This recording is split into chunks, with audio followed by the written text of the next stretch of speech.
Have you ever sworn you'd never love again, only to find life testing you in the most unexpected way? That's exactly what happened to me. My name is Caroline, and I thought I had closed the door on love forever. But after what happened that day, my life went in a direction I thought was never possible. I had been so sure I would never trust again. Never let anyone near my heart. I swore I'd never love again. And yet, there I was. Terrified. Confused. Pushing away the only man who ever truly cared. Because sometimes, love doesn't knock gently. Sometimes, it crashes into your life when you're least prepared. And the real question is, what would you do if love knocked again on your door, after you'd locked your heart and thrown away the key? I'd been married for 2.5 years. And most of that time, I felt alone. My husband was a truck driver. He spent days, sometimes weeks, on the road. And when he came home, his eyes were always glued to the TV. Soccer. Always soccer. He barely looked at our baby. Barely looked at me. My days were a cycle, cleaning, feeding, rocking the baby to sleep. Trying to create a warm home while he passed through like a ghost. Sometimes, I felt like furniture. Pretty. Silent. Forgotten. I never complained. He had a bad temper, and I wanted peace. At least while he was home. I used to tell myself, it's fine. This is marriage. He's tired. He works hard. But deep down, I was lonely. So lonely, it started to hurt. And that hurt would only grow. The storm came. Not a loud, violent one. It was quiet, slow, and devastating. It started with a new technology. A cold AI machine replaced real hands, his hands. Trucks no longer needed drivers. He wasn't just unemployed. He was discarded. And piece by piece, he fell. Into bottles. Into silence. Into anger. While I was trying to stay afloat. I found a job. Cleaning offices. Wiping windows while holding back tears. I had to hide money from him. He'd spend it on drinks. He said he was out looking for work. But he always came home smelling like alcohol. Then one day, I came home. Exhausted. And he was gone. No goodbye. No note. Just empty drawers. And all the money I'd saved. Gone with him. Suddenly, I was alone. Alone with a 3-year-old child. No money. No help. No rest. I tried everything. I paid a babysitter for a few hours a day and worked double shifts. Sometimes even triple. I barely slept. 3, maybe 4 hours a night. I woke up feeling like I hadn't even closed my eyes. Each morning, my bones ached. My arms felt heavy. My mind barely functioning, feeling the weight of the world on my shoulders. The sound of my son crying at night felt like a bell ringing far away. But I had to get up. I had to move. I had no choice. The nights weren't just long. They were endless. Some days I looked in the mirror and didn't recognize the woman staring back. But still, I kept going. For my son. Then, a light in the darkness was sent to me. John, my coworker, had always been quiet, respectful. We barely talked before he knew I was married. But one day, he saw me crying in the break room, trying to hide my tears behind a coffee cup. He didn't say much. Just sat beside me. The next day, he quietly did some of my tasks. Then another day, he offered me a ride home. Little by little, he started helping more, without asking, without expecting anything.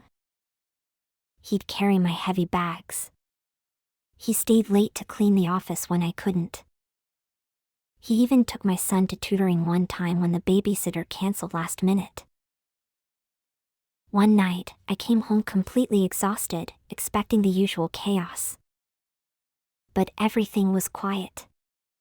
Dinner was ready. My son was asleep, peacefully, wrapped in a blanket John had brought from his house. The laundry was folded. And then I saw it. A broken vase I'd given up on had been carefully glued back together, every shard placed exactly right. At that moment, I realized something. John wasn't just helping me survive. He was trying to fix what had been broken inside me. I didn't ask for it. I didn't know I needed it. But suddenly, his quiet presence was like water to dry soil. Each small gesture from him was a seed planted in my worn-out heart, and I slowly realized I couldn't imagine my days without him anymore. One night, my son looked up at John and said, "Dad?"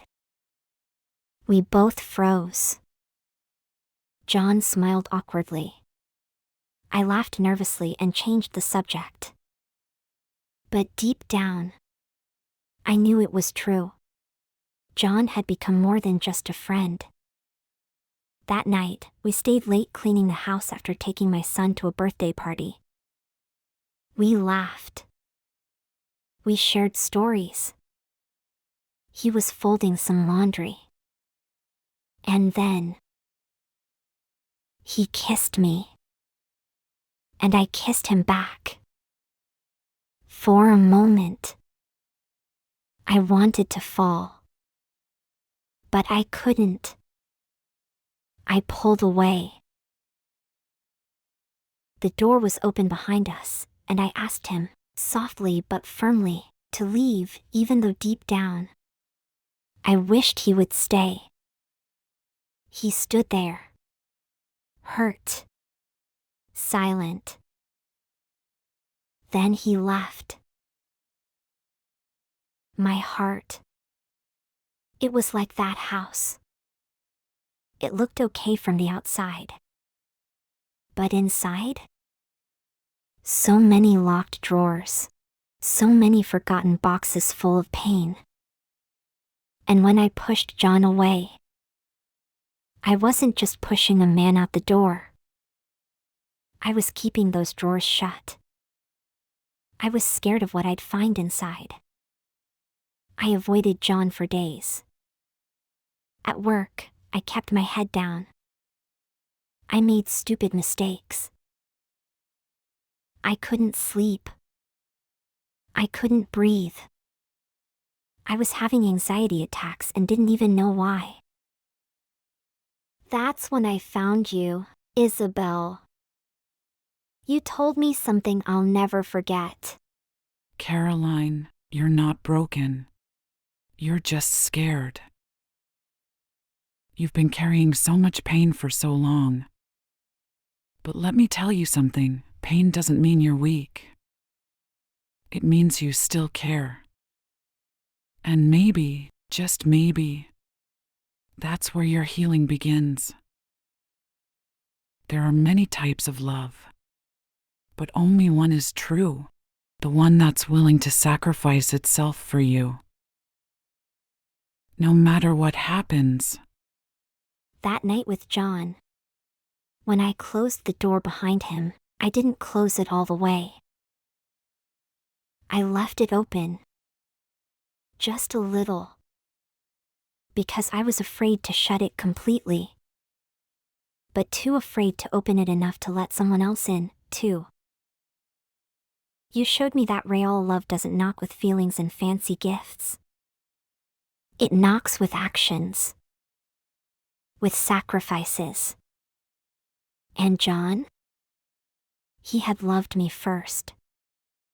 Not with words, but with works, concrete actions and sacrifices for me and my son. Because love is what you do, not just what you say. Real love isn't a feeling. It's a choice.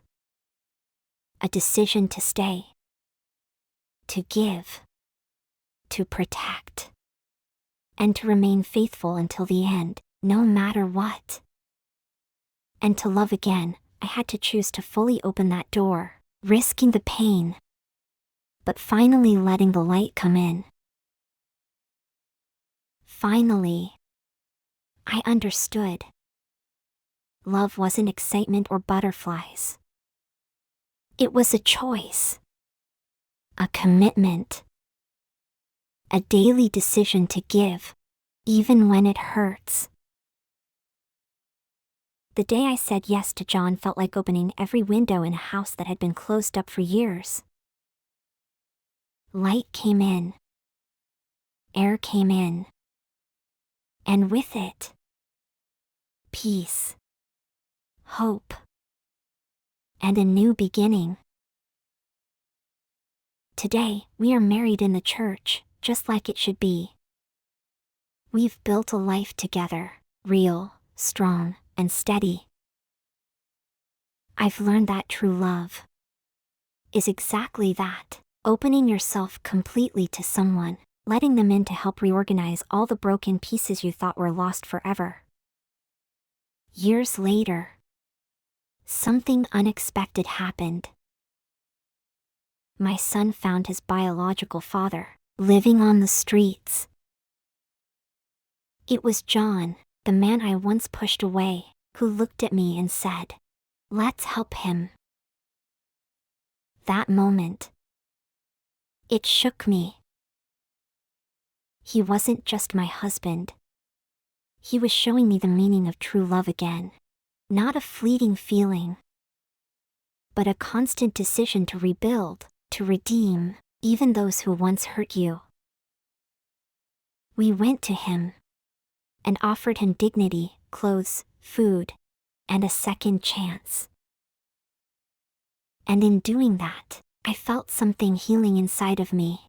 Something I never thought would. I realized that the love I built with John didn't just make me stronger. It also made me capable of reaching out to someone who had deeply hurt me. It was like taking an old, open wound and finally letting it heal. I realized then, love doesn't calculate who deserves it. It doesn't stay where it's easy. True love overcomes all selfishness. True love gives. True love restores. And only through that, I finally overcame my fear of truly loving again. Thank you, Caroline.